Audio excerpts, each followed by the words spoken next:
Hi, this is Elaine Benfield, and welcome to another episode of Herstories. I know I always say this, but I'm super excited to have Jeannie Walters today on Herstories. Welcome, Jeannie. Thank you so much, Elaine. I'm so excited to be here. Thanks for having me. Absolutely. So I'm going to tell everyone, as I start off, all her stories is why I find someone so inspiring. So Jeannie and I met, we were just trying to calculate how many years we've known each other for we're saying 4 to 5 years. We worked together when I was at my previous company. And, I always say there's certain people you meet and you like them instantly. And I remember having a conversation trying to figure out how ways we can partner together from an influencer standpoint. And Jeannie was one of those true people, beautiful smile, beautiful, warm person. But there's also this whole background that I didn't understand at the time. And she was so gracious with me, explaining to me what customer experience is, tying this important area to me in a technology standpoint. I've been in tech many, many years, and it was a piece of the puzzle that I don't think I knew as well as I should have. And Jeannie was just kind and helped me. We did many projects together, and I'm super excited for you to get to know her. She is one of the foremost experts in customer experience, I truly can say, and just a fabulous human. So I'm just so excited. So many more things I can say about why you're inspiring, but that's literally off the top of my head with just you're incredible, and I'm excited for people to get to know you. Oh, thank you so much. That's so nice. And yeah, it's been a ride. I think when we were trying to figure out how long we've known each other, I think part of it is I don't remember meeting you. I just remember that we've been together this whole time. We've been together this whole time. No, it's Yeah. so true. So I'd love you to talk about, so who is Jeannie Walters, and talk about how you got to where you are today. And then I have so many other questions to build on that. Yeah, well, thanks for having me. I'm Jeannie Walters. I have founded a company called Experience Investigators, which I started in 2009. And the mission of the company has been to create fewer ruined days for customers. And that sounds kind of silly, but I really think it's valuable and meaningful because when we do that, when we make people's lives a little easier, when they can accomplish a goal or feel a certain way, that is meaningful and they bring that positivity to the world. And I think we need more of that. So that's really what drives me. We do that through consulting and advising work. We work with a lot of executives and teams. And then I also do a lot of speaking and training. And now I'm happy to say that I just authored a book. So that will be coming out So, soon called Experience is Everything. I've got my author copy, so I'm going to show it off a little bit. oh, that's amazing. There you go. Absolutely Yes, it's so fantastic. pretty. And I got a sneak preview, and I'm also ordered a hard copy because I just Thank need to you. have that on my bookshelf. But so talk to me about your background, because I think this is such an area that is so important. But what is your education? How did you come about this area, and how did you know having a consultancy in this space was going to be, first of all, like super important, but also you have a great client list. So it's kind of that both sides of, you knew that it was important, but then you're attracting the right people to help tell this story and help leverage your knowledge. Yeah, I mean, like anybody in customer experience, it's a very crooked path, right? Like you don't tell your kindergarten teacher you're going to be a customer experience professional usually. So I went to school for journalism and political science. So I don't quite know how I ended up with this career, but essentially I started more in traditional marketing and communications. And then once I realized that this is bigger than that, this is bigger than awareness and it's bigger than getting people to a sale. It's really about the entire customer journey. And things really started to snowball and change at what I call the dawn of the big internet, which is when the corporations and the organizations started realizing we need more than a brochure online. We need to actually do things online. Mhm. That removed a lot of the barriers between customers and brands that had been there for decades or even a century or two. And so what we try to do and what really I have always connected with is this idea that we are trying to help people. But a lot of times what happens is we produce processes or we introduce technology that helps us on the inside of the organization maybe be more efficient or save costs. And it looks like everything's working. It looks like it's working just fine. but we're not actually tapping into what's actually happening for the customer. And then on the flip side, we've all been customers where we have seen like, oh my gosh, how is this happening when you're stuck in a chat loop and you can't get out, or you have to call back to a contact center because the first person you talk to, you're like, well, I'm not getting anywhere. I'm going to try my luck again. And, I named the company Experience Investigators because I really feel like a big part of our job is to investigate what's actually happening. Let's stop assuming and make sure we understand. So it's really, I think it comes from a place of just curiosity. And once you get curious, then it shows you how to have more empathy and compassion and be more inclusive. And that's the stuff that I get really excited about. Well, and I think it's such a critical part. I mean, there's so many parts to this, but to me, you and I've worked with organizations that very often they don't think of customer experience. Mm-hmm. They don't put it in the forefront. And you and I have had this conversation. I've heard you present on this topic many times that, you remember the good customer experience, but you remember the bad customer experience even more. Yep. And how do you keep top of mind this topic when, hey, the market's really interesting, companies are really cutting costs, but in the end, your customer is your most important value asset. Mm-hmm. How do you help raise that to your clients? And when you speak, how do you explain this, the importance of this area? Well, I think this is the big challenge that we have because we don't treat customer experience like every other part of the business. And yet it absolutely should be, because when it is done well, when we are intentional about it, the organization wins across the board. It can be recession proof. It can help you be a better employer, all of these things. So really part of what I'm trying to do, and part of what I'm especially doing with this book, is trying to get people to think about it differently. I think right now there are kind of two sides that I see. One is people love to talk about it.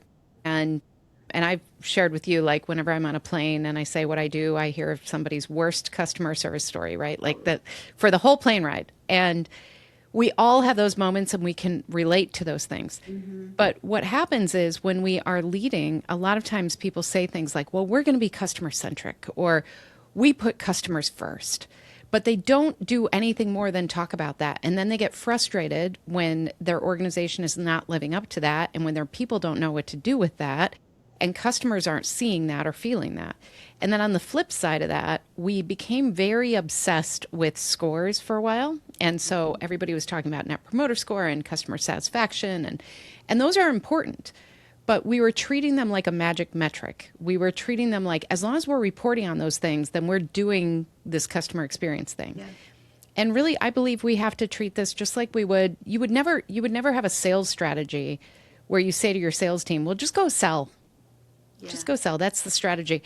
And then if they came back and said, well, we didn't really have a good quarter, this is why, you would never say like, oh, I guess sales doesn't work, so we're going to get rid of the sales team. Like that would never happen, because we understand this is part of doing business. But we treat customer experience either like fairy dust, like if we just talk about it enough, or if we just keep asking customers, magical things will happen. Yeah. But we have to treat this like a real part of the business, and we have to lead around it. And so that's really what I try to get across. And I also want to, emphasize the risk of not doing it. Because if you ignore it, your customers are still having a customer experience. You don't even have to say the words. It's happening. The difference is if you're intentional about it, and if you understand them and understand their expectations, that's how you get the organizational results you want. And if you don't do that, customers are leaving you. They are not spending as much with you. They are telling their friends never to shop with you. And it just goes on and on and on. So I don't always understand why in business we spend so much money acquiring customers and focusing on the new customers. And then we don't want to invest in keeping them and helping them spend more with them as a customer. Yeah. And you're so right. I always feel that, it's so much easier to nurture the customers you have. It's so much harder to get new ones. Mm-hmm. And I never understood hey, keep your customers happy, and then you can build and upsell and cross-sell it and whatnot. How do you feel with social media? Because I think this is a whole new world of customer experience where, boy, oh boy, I joked, I'm not on Twitter anymore, but I remember, I use Twitter as customer service. Yep. You've seen me on Twitter where I'm like, bad experience. What do I first do? Bitch at the company and literally go at whatever. And then all Hmm. of a sudden, a good customer service, they get back and they quickly respond. I'm no one, but in theory, you see that's part of your experience, but now it's gangbusters. And all of Hmm. a sudden, people start tweeting it and retweeting it and resharing it and TikTok videos of this and that. How do you feel kind of that social media? Because it's almost like a lightning rod Hmm. to this area. Hmm. Because when you do it well, great. But when you don't, also, that's Yep. another challenge. I think we have to treat it like any other communication channel. And the other thing is when people are seeing you, Elaine, talk to a brand, they are interpreting that for their own story. So it's a public forum. And so that's why people get very, oh, they get a lot of attention there. I think it has to be part of a bigger strategy because if we are treating people differently because they tweeted, that's a problem. But if we are also ignoring people who are very publicly saying this is what's happening, that's also a problem. So you have to make sure that you understand and you're aligned around who are we to our customers no matter what and what is the promise that we've made them. And Yeah. that's really the first step in that foundational series that I talk about because once you have that mindset, then people can make judgment calls, but they're aligned with the overall strategy. I don't use Twitter anymore either, but I still have my account for one reason, and that's to DM, that's to direct message brands when I need to. 100 same with me. And Same. I think that that is really telling that we have learned, they have taught us that sometimes that's a better option. And I think that's what we need to, those are those signals that we need to look at for our customers too. Like, okay, if they're going this channel, what does that say about the channel we want them to go in? Or maybe this is more cost effective for the company. So we want them to go to this channel. There are all sorts of questions we have to ask and investigate. Yeah. One thing, no, I totally agree. And you can't forget that social media, there's always something new, but Hmm. all of it needs to be part of that entire customer journey. Because some of us go to one direction, and you and I are in a lot of social media together, and Hmm. you see which one, and then one day I'm this, and the other day I'm that, and you have to navigate that. Yes. One thing you really did a great job, and I really would love you to talk about, is customer journey mapping. Hmm. You were the first person I ever heard that term and was like, and I remember just being like, oh, it makes such logical sense, but a lot of people don't understand. Do you mind talking a Hmm. little bit about that? Because I Sure. feel that is one of the great things you do and you offer to your clients. Talk about what that is and Hmm. kind of what that means. Yeah, I think it's one of those tools in the toolkit. That's how I think about it, where once you know who you are to your customers and once you know your strategy and where you want to go, the best thing you can do is understand today's world with your customer and then also understand where you want to go with their experience. So, journey mapping has a couple different flavors. And one is really just getting the reality picture of what is actually happening. And so there are several ways to do it. We like workshops because you can bring in people from different parts of the organization. And I personally love that because, your valets know a lot different than your CEO. And it's important to have all those voices in the room who interact with customers. It's important to have your customers represented in the room, either through data or through interviews or through co creation with them. And essentially, what we do is we think about what is it that the customer is thinking, feeling, and doing. What are the barriers? What are the things that happen that create either emotional highs or lows? What are the points of friction? What are the things that are going really well that maybe we could bring throughout the journey? Because a lot of times when I interview, this especially happens in B2B, when I interview customers, names come up and they go, oh my gosh, Elaine in sales is the best. We love Elaine. And we kind of, as leaders, sometimes we kind of go, oh gosh, we can never lose Elaine. Like that's the answer. Instead of looking at what is Elaine doing? Like what Yeah, is actually love it. happening? And then turning that into best practice. So there are so many ways to use it. Now with AI, there are so many amazing things you can do with journey mapping and really Give us projecting. some example, like explain. Like I'd love to hear more about that. Yeah, so a lot of AI tools now have kind of tapped into all the things we've always done with journey mapping, like persona development and understanding the highs and lows and looking for those signals from customers, both in data and through just observation. And so now it has all that kind of packed into certain tools. So you can say, okay, if this is happening here, let's extrapolate what could be happening further in the journey. Or let's look at what are those moments that really matter to somebody with this type of persona. So it taps into not only the resources that you have, but just the general knowledge about how people behave and how people react. You've heard me say this, but humans make no sense, right? Like we say one thing and we behave differently. So in customer experience, we have to be really careful about over indexing on what customers tell us Yeah. and not what they actually do. And so with journey, one of the things I love about journey mapping is you have to focus on what is actually happening. Like, yes, customers tell you they want all these features, but if you actually look at the digital analytics, they're not using any of those features. Yeah. Or, they aren't paying their bills on time. And then we go in and look at it, and it's because, well, wow, because the bill paying portal doesn't work very well. Yeah. So that's the type of investigation that I love Yeah. because it gives you things to improve immediately. And it also gives you a way to look to the future and say, okay, what if we could do this so much better? What would that do? Well, that would help people pay their bills on time. That's a big deal, right? So there's this like yin and yang to it that I love because if you make it better for the customer, you actually make it better for your organization.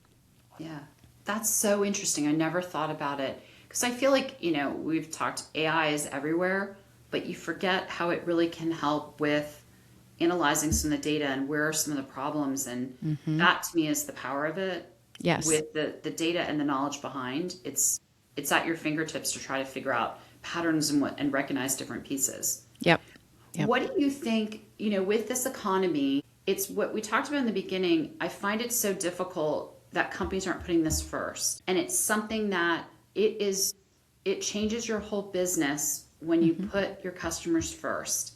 Because I think companies over the years, I've seen the evolution. Well, it's product driven, it's marketing driven. It's like, well, why is it not? And I think you've shine this light on for me to me, it should be always customer. What are you trying to do to help your customers? And I do this for my own business, what are you trying to do? What is your outcome? Yep. And, are people listening? Are people with this kind of, I brought it up, this strange economy of it's, how do you get across the importance of this area? The customer service is everything. Customers come first. Customers are always right. That's what we were taught when we had jobs when we were younger. Like, always say yes, the customer's right. But in the end, it's still not, it's the new evolution. But how do you articulate that this is such a critical area? And I know I want to get into your book too, but how do you help people go, hey, do you see what you can accomplish? Yeah. Yeah. I think there are a couple of things. One is, respectfully, the customer isn't always right? Especially in today's world. We have to understand and appreciate that too. So part of this is getting super clear on what are the promises that we've made and who are the customers that we want to attract, because we can't be all things to all people. And so I think when we talk about it in that way, we also then say, okay, if you had a customer who was happy, who was renewing their contract, who was spending more with you, who was referring others to you, that clearly leads to revenue generation. There's just no doubt. And every organization in the world wants two things. They want more revenue and lower expenses. Every goal is wrapped up in some way with one of those. So everything we do in customer experience, we have to tie back to that. And I think what has happened in the past is that a lot of the talk around customer experience has basically been keep your customers happy and magic things happen. But we have to get really explicit about what that is. And we have to understand what are the levers we can actually pull. Because if you say, well, just give customers what they want, they all want free products. And like 24/7 service for a small company. So we have to understand what is the promise and the expectation we're making. And I think that a lot of leaders understand it kind of implicitly. They understand it in their hearts, but nobody's been taught how to do this. Nobody's been taught in, traditional undergrad business that you have to think this way. It's all about the traditional model, which was very much sell product, sell product, sell product. Yeah. Well, and you're leading into one of the questions I had about the gap. Because the way I looked at it was like, a promise what the brand says they're going to do and then what they really deliver. Yep. And that's, there is that gap in the market. And where do you, I wanted to ask, like, where does that come from and how do you kind of close that gap? Well, I think ironically, when you think about how people move in an organization, the further up you get in an org chart, the further away you get from customers. Yeah. So one of my favorite things to do in my executive sessions, it's one of my favorites because it makes people uncomfortable, I'll be honest. Yeah. But I have a worksheet, and as people are kind of filtering in the room and sitting down and getting their coffee, I just ask them to fill out the worksheet. And the first question is, tell me about the last interaction you had with a customer. And when it's an executive session, I can see it. People start looking around and they start getting really uncomfortable in their seats. And then they start asking questions like, well, when you say customer, could we use internal customer? Could we? And it's not their fault. It's the fact that they've gotten so far away. So when you see things like there's a data point that 80% of executives feel like they've been improving their customer experience, but only 8% of their customers agree. And when you see things like that, it makes sense when you think about the fact that people are making decisions way up in the org chart, having no idea how it actually impacts customers. They're seeing lots of charts and graphs and metrics, but they're not hearing the customer voice. They're not understanding that this is real for people. And I think that's one of the best things that we can do to close the gap. So in any reporting structures, I always recommend that instead of just reporting on those metrics like feedback, you also include something like a recording from your contact center, a video of somebody that somebody sent in, observation, whatever it is, to bring that humanity to it.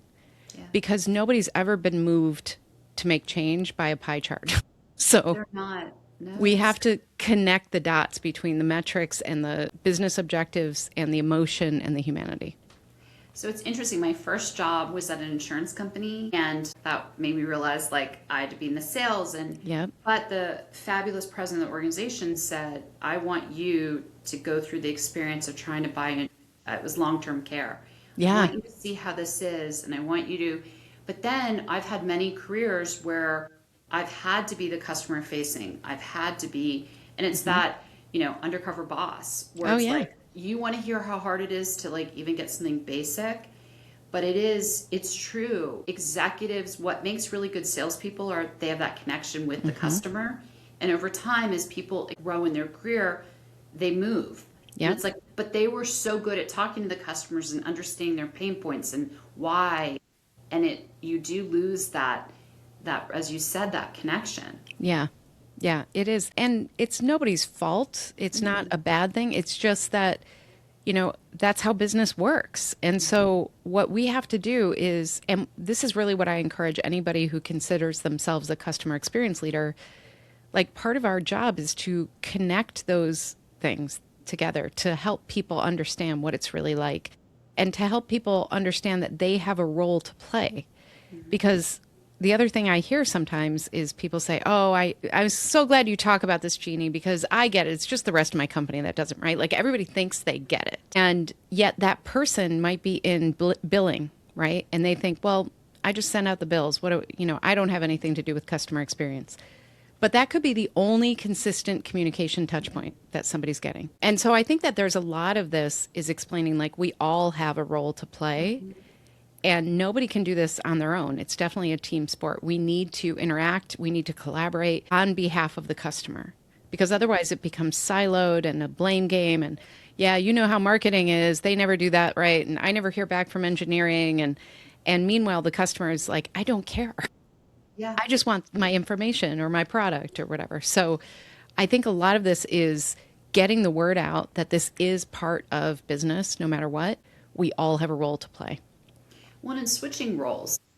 I think one of a company I used to work with did that mentorship where you could switch roles and for say 1 week, how is it? And I went into, it was a company that did CRM years and years ago, but it was call center and it was software for call centers.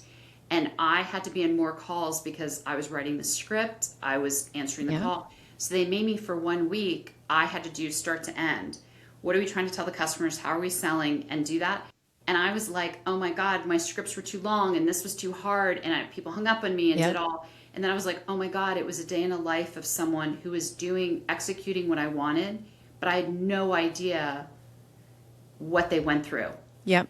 And once I was like that, after that week, we had more success because I was like, oh, I see what you have to know what to answer. And it just redirected.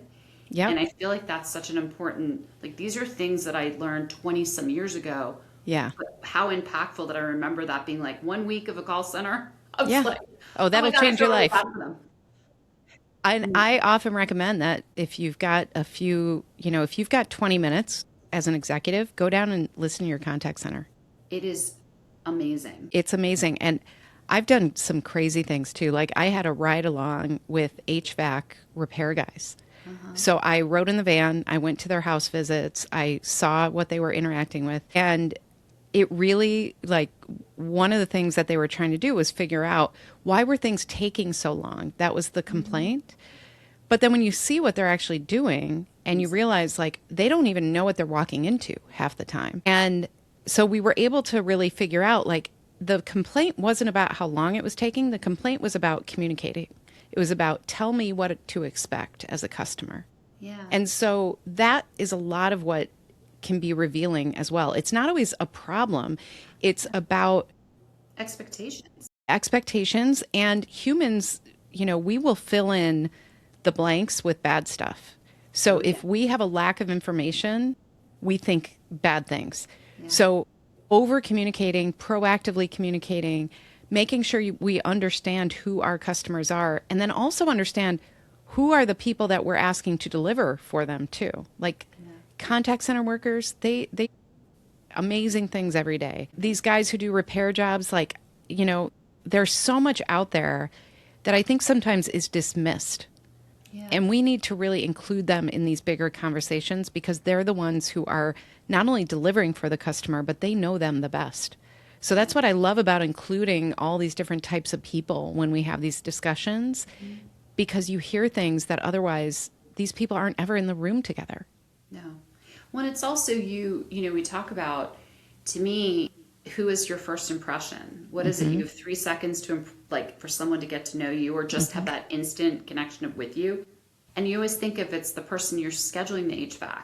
Yeah. That to me is, and I've had long relationships with service industry because of that first person in the office. That's right. Said they'd call back when they call back and said that they'd have an emergency and they would squeeze you in. And that person to me held the whole company up. That's right. Because you don't realize they make me happy going, she needs this, they do it, and they deliver them what they promise. And I think that no matter what business you're in, think of that. Think of the next time you need an electrician. Like, to me, I always think of electrician and plumbers. Yeah, exactly. Well, an HVAC here in Atlanta, for the love of God, you need HVAC too.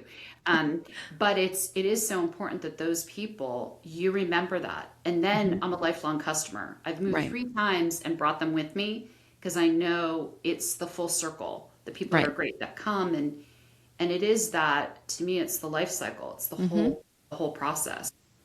And I think you bring something up where, like, they're not necessarily counting on you for the next time you move. But when that happens, they didn't have to spend any marketing. They didn't have to advertise. They didn't have to do anything. You picked up the phone and called them because you were loyal to them. And I think that's for a lot of times, they're like, oh, wait, you're moving? Well, here, we can transfer that over. And I'm like, oh my God. Yeah.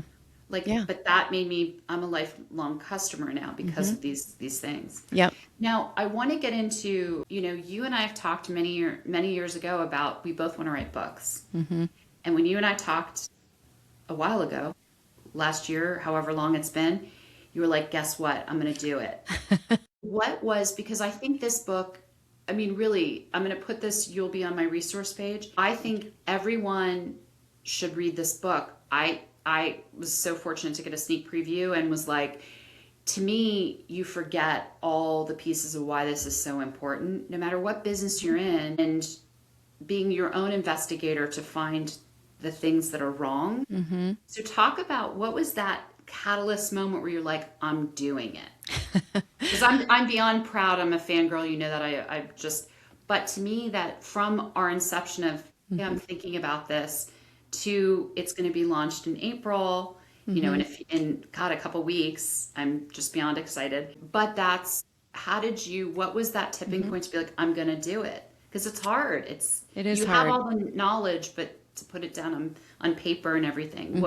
what was that I wish I could say it was like this, like one perfect thing? little line. Yeah, but it really wasn't. And I think part of it is I was kind of beating myself up for a while that I've been in this business a long time. And as you know, I've always been a writer. Like I started, the only marketing I ever did was writing my blog, basically. And I started that in 2008 and wrote very consistently. And that's how people got to know me through LinkedIn and everything else. So sometimes I would, research a little or hear people say, you know what to do to write a book? You just have to write every day. And I was like, well, I'm already doing that. Hmm. But I was having trouble kind of picking out the pieces that I really wanted to talk about. And it really came down to thinking about what do I see over and over and over again? And when I work with these companies and talk to these leaders, I felt like there was kind of this sense of defeatism coming into the industry as well. People were like, customer experience doesn't work, which is a ridiculous thing to say, but a lot of people were saying it. It was kind of fashionable to say, oh, it's dead. And there was a lot of cynicism. And I am unapologetically an optimist. And You and me both. I mean, You and I. Yep. I just, I felt like, you know what, the people I'm working with, especially the executives I was coaching, they were running into the same brick walls all the time. And what I realized was a lot of it was because they were not given the tools to have clarity around this, to Yeah. lead with clarity. And so that's really what I tried to do with the book. And once I saw that, then it started really coming together. But I've joked about like this is the book I should have written 20 years ago, but I couldn't have written it 20 years ago. Yeah. So here And the we are. timing, well, and it's also the timing because I Hmm. do think, you know, once again, for the third time, the market's hard, but this is such a key area Hmm. that there's so many books about AI and so many books about let's get back to basics. Hmm. And customer experience will forever be a critical cornerstone. Yes. And that's what I Yes. felt this book really talks about. You know, one of the things you talked about is, and you can show your book again, but the experience is everything. I love Hmm. the title. I mean, Here we go. it is, and it's just so true. And the book introduced your four C's. Hmm. So I love this. Can you talk a little bit about that? Yes. So you're talking about the culture, right? So Yes. Yes. Four C's of four CX C's of cultures. customer experience culture. So part of what I do in this book is I introduce the foundations, which is the mindset, strategy, and discipline. Yeah. And then, really, part of what we're trying to get across too is that once you have the mindset, which we use a mission statement for, and then the strategy, which is a blueprint, then you have to make decisions all the time about how do we enact this? How do we get this to work? And culture is a huge part of that. So the four C's, I've got it. I just happened to open it up to that page. How Happened to crazy it. is that? The four C's of customer experience culture are conscience. It's, see, I should know these by communication, Consistency and credibility. consistency, and what's the last one? Credibility. Credibility. So the reason those are the four is because I think that when we talk about culture, Mhm. sometimes we use a lot of abstracts and we say, like, it's just, as long as everybody knows this, it's going to work. Yeah. And what I found was with customer experience, because nobody was taught this really, and because it is something that people feel like is extra, it takes a lot of repetition. It takes a lot of work to make sure that everybody feels included, that it's really about something bigger than just saying, let's be customer centric. And so when we talk about conscience, that's really about like the idea of culture is, how do we all agree to behave? I mean, that's really what it comes down to. And so it's like, how do we guide our decision making? And that's why we use that customer experience mission statement as a guide for that. That's kind of the North Star. And I've found that once you have that, it makes everything else a little easier, because then you can say, does this live up to the mission or not? Yeah. And then the communication piece, I've seen so many customer experience leaders communicate where they basically, people start running down the hallway the other way because all they're doing is sharing complaints, and they're sharing like, hey, you've got to fix this. And, Yeah, you it's all know, negative. we know what happens to the messenger, right? Yeah. Yeah. It's never good. Never. And then consistency is really about making sure that we are showing up in a certain way very consistently, that we are holding ourselves and others accountable in a consistent way, that we are making sure that we are consistently communicating, all of those things. And then credibility is really, I've seen a lot of customer experience people who they almost act like their job is like they're going to be the corporate, fairy, and they're going to come around with pixie dust and say, no, just keep thinking about the customer. And after a while, people go, okay, whatever. Yeah. And I think with credibility, we have to show up like business leaders, and we have to show up with real accountability and real outcomes that we're aiming for and all those different things. So it's an ongoing evolution. It's something that we have to keep building muscle again and again and again. But once it happens and once you start seeing the changes, it's really, really exciting. Yeah. I mean, I think it's so important. And I really like all those pieces of that. From your perspective, is there one that's missing more than others? I think overall, and this is what I keep saying in general, I think the umbrella of communication is really important. And CX leaders have to show up differently. And a lot of that is communication. And I think that I see a lot of things that are really too heavily emotional or too heavily data driven. And we need to strike a really nice balance. Yeah. And we need to rely on storytelling, and we need to have real business outcomes. And so the role is so challenging because we have to be both data people and emotion people. We have to communicate like leaders and also follow what the customer insights are telling us. So it's this constant balance. And I think that can be hard to achieve. Yeah, I definitely think so as well. Nothing like getting a letter and it's like, Dear Bob, and it's like, Yeah. I'm not Bob. I think once a week I get something that I'm like, I don't care who you are, you lost me. Yep. I always Your first remember name. that. I get that one too. Yeah, first name insert here, and it's like, which person forgot to do the nail merge of the? Yep. That's wild. Yeah, I got one from a Pilates studio that I used years ago, and it said, "Dear first name, we miss you." And I was like, that makes me feel special. I'm so singled out on that email. That's really funny. You've worked with so many, I mean, really top name customers. I'll let you talk about them but what is the one thing, even the most recognized, I mean, seriously, name brand, Fortune 100, Fortune 50 companies. What do you think some of these companies consistently get wrong? What are you seeing as, if you put them all in a category, and I don't need to name them, but, what do you think that they get wrong from your observation? I think they're focusing on the wrong things. I think they often have customer experience goals that are really not strategies. And I don't think this is isolated to just customer experience. I'm not going to name names here, but a lot of corporations, some of their goals are terrible. They're just, You and I both know. And I'm always like, how do they not see this? and they don't make any sense, or they're just numbers. They're saying like, our goal is 50% more market share. And then they're kind of like, go forth, everybody. Run for the 50%. Right. And we're going to cut your budget and resources, but never mind that. So I feel like that happens in customer experience because what happens is the goals become feedback metrics. Yeah. And so we say things like we're going to improve net promoter score, but that number doesn't just happen, right? And that number is actually not an outcome. It's a measurement. So we have to really, that's where I do a lot of the work with leaders, is figuring out what can we actually do and achieve and influence, and what's realistic, and what do we need to happen before that happens. Because I've seen things where they say, well, we want to improve XYZ, And then I'll say, well, how are you doing that now? And they say, well, we have a customer relationship manager system that nobody uses. Okay, well, let's make the goal that everybody uses it by the end of the year, because that's going to help us. That's going to be that baby step we need to get to the next thing. So I think it's a lot of that.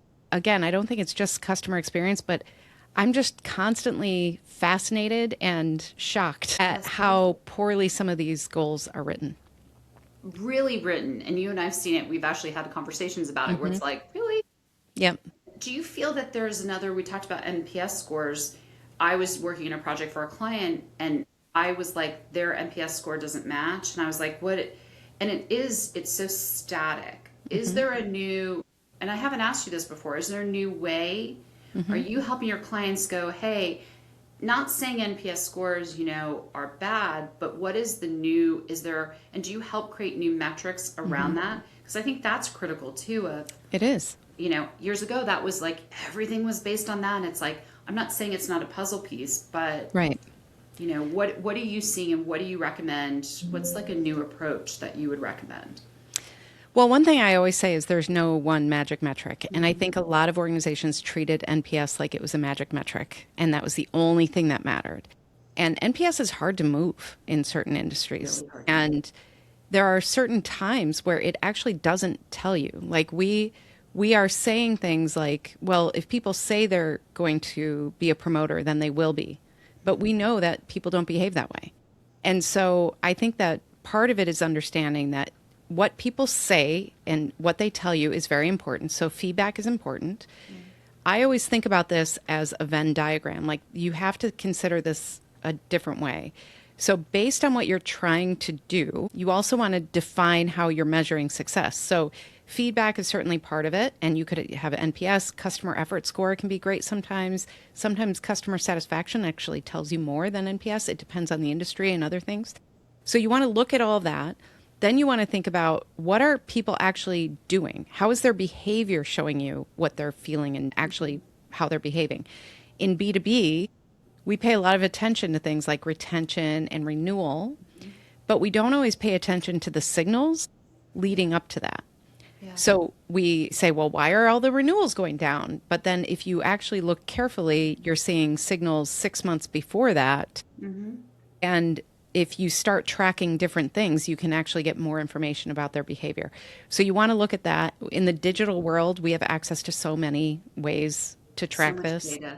Yes. And so that's part of it. And then the other part is simply operational. Like, okay, let's talk about the churn. Let's talk about the churn rate and track that. So once you start looking at all of the things together, that's really what gives you the story of are we succeeding or not? And part of what we build in what we call the CX Success Blueprint is how do we measure success and progress? And I think sometimes we, again, I hate to rain on corporate, but especially in corporate environments, we have these big dates, right? Like budget or the big annual meeting when people present and they pick the dates, the data that looks the best. And I think we have to be more consistent about saying, you know what, this number is going down. Let's talk about why and let's figure it out, because then it's not as big a deal at the end of the year. But I think we tend not to have those conversations, and that's a big missing as well. Yeah, I definitely agree that those pieces, yeah, it's definitely one of those that, tying it all together and knowing what are you running toward and getting all the different pieces, I think is just so critical in this space. So you've built, and I'm going to just say, you've been such an inspiration as you helped me as I was starting my business. I'm so And proud of you. but you started Experience, Investigators. You're an independent woman-owned business. And what's recommendations you and I actually get this call probably every few weeks of like, how'd you do it? What is some advice you could give to, one, your younger self and what, ever being, to where you are today, incredible, an author, this incredible woman-owned business, and you have a great team and everything else. But what would you recommend to your younger self? And then what would you recommend to like a woman who, or a man that's starting a business and kind of knowing, as you said, you didn't go to school for being in this space. So what are the two things for that? I mean, one thing is, I feel like there's no perfect way to do any of this. And, when I started this company, I had two school-age children, right? And so part of what I was doing was figuring this out as I went. And I think that we sometimes discount that. We sometimes tell women you can't, like, you have to be all in or you've got to be a, big boss or whatever. And I think I'm really inspired by a lot of the women I know who just did it, like just tried stuff out. And I feel like that's half of what I did was every day I was figuring it out. And I didn't have a grand plan. I probably should have done things differently. I look back and think, oh, why did I take so long or why did I do that?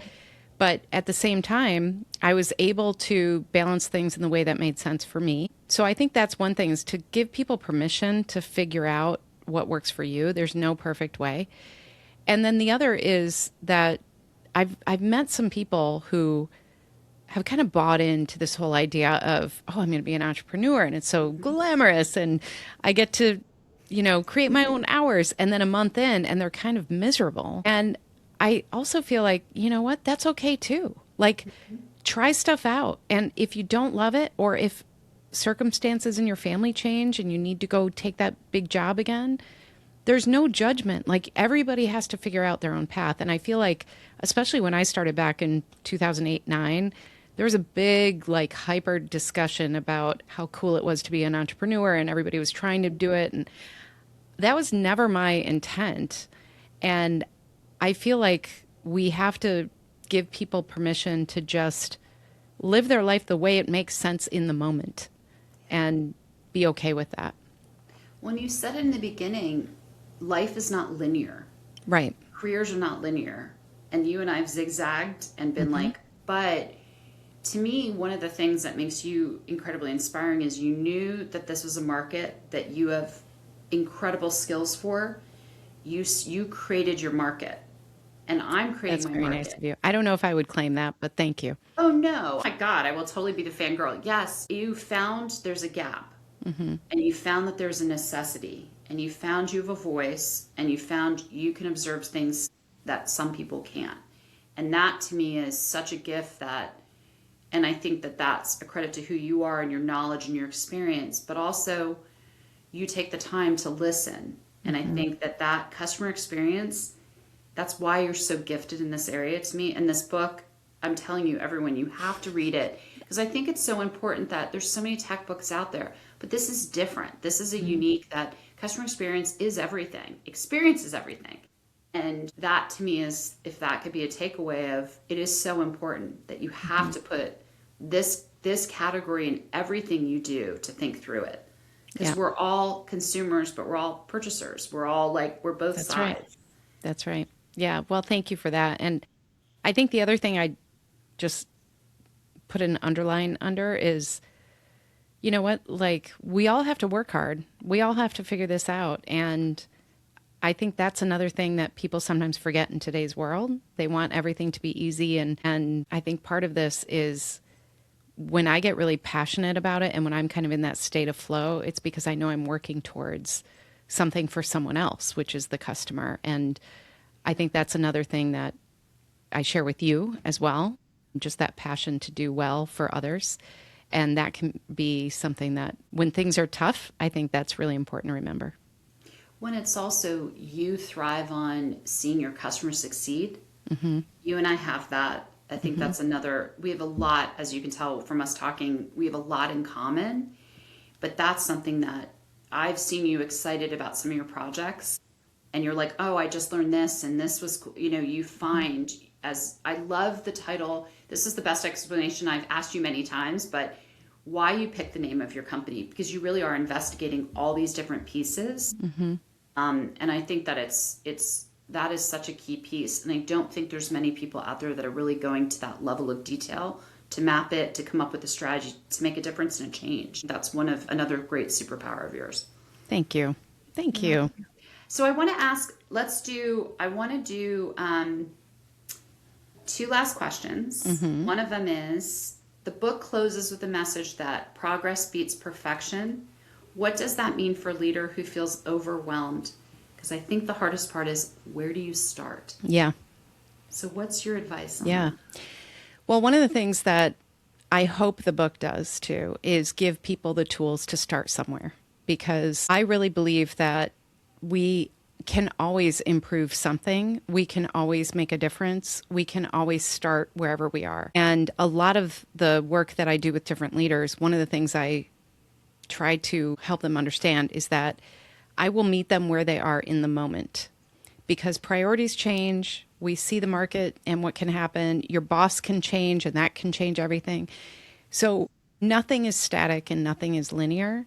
So what I always recommend is start where you can. And maybe that's just, you know what, I'm going to start getting other people involved, or I'm going to create my customer experience mission and start sharing it, or I'm going to create one area in customer experience that I know will have an impact on our organizational goals, and I'm just going to focus on that. Because once you start doing things and building that, that's how you get momentum, and that's how you get that buy-in and credibility. So start where you can. Yeah. No, I think that's such, because it can be overwhelming. But sometimes you don't have to start off massive. You can start Right, off small. right, So exactly. I could talk to you forever. My last question is, if we sat down here in a year, what do you hope where you'll be, where the book will be? What is your talk to me about in 1 year when we talk again? I mean, Catch me I off guard. You didn't know I was going to ask you that. I was like, that's didn't, the but I closing. love it. I love it. I mean, I would hope that, because I do believe that this message is different and helpful. And I really hope that this book is out in a lot of different hands, and that I'm able to just work with leaders who want to make change. And I think that that is really exciting to me. You know, this is the first year that we've been empty nesters. So I feel like there's a little more flexibility and a little more unknown, but it's also a fun new chapter. And I hope that I'm working with amazing people. And we have a saying here that we only work with enlightened leaders. And I love partnering with the leaders who really understand and get it and want to do more, and seeing that change happen. It just fills me right up. So I hope to continue all of that. Oh, that's wonderful. And you will. Thank you. You've reached all the milestones that you wanted, and I've just been, as a friend and a colleague, and seeing you get to this point, and I'm super proud as you as a friend, but also this will help a lot of business, a lot of companies and a lot of executives think out of the box, going, hey, this is really important. So on my resource page, I will have that you can link in to Jeannie. Also, the book, I will make sure you have a hyperlink to that as well. And it's just, I can't even say, it's such an honor. I do want to mention that this is my first Herstories Executive Series interview, and I Love it. wanted Jeannie to be the first one. So Thank I you, Elaine. appreciate you more than I can tell you, and I can't wait to be part of this launch. And really, what a wonderful conversation. I look forward to bringing you back more, and helping companies really understand how to do that, and even small businesses and just people in general.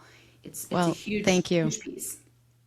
You know that I always love talking to you, and I'm so appreciative of all of your support. And I'm so proud of you too. So, her stories, this is amazing. You're doing great. And it's fun to see you bloom and blossom Well, as and we thank you move for forward. being part of that and helping me as I was like, what do I do? And it's like, sometimes you start off small and find that path for you, that you have an excitement, your face lit up when you talked about it, and I do the same, and it's, you know what it means, we're on the right path.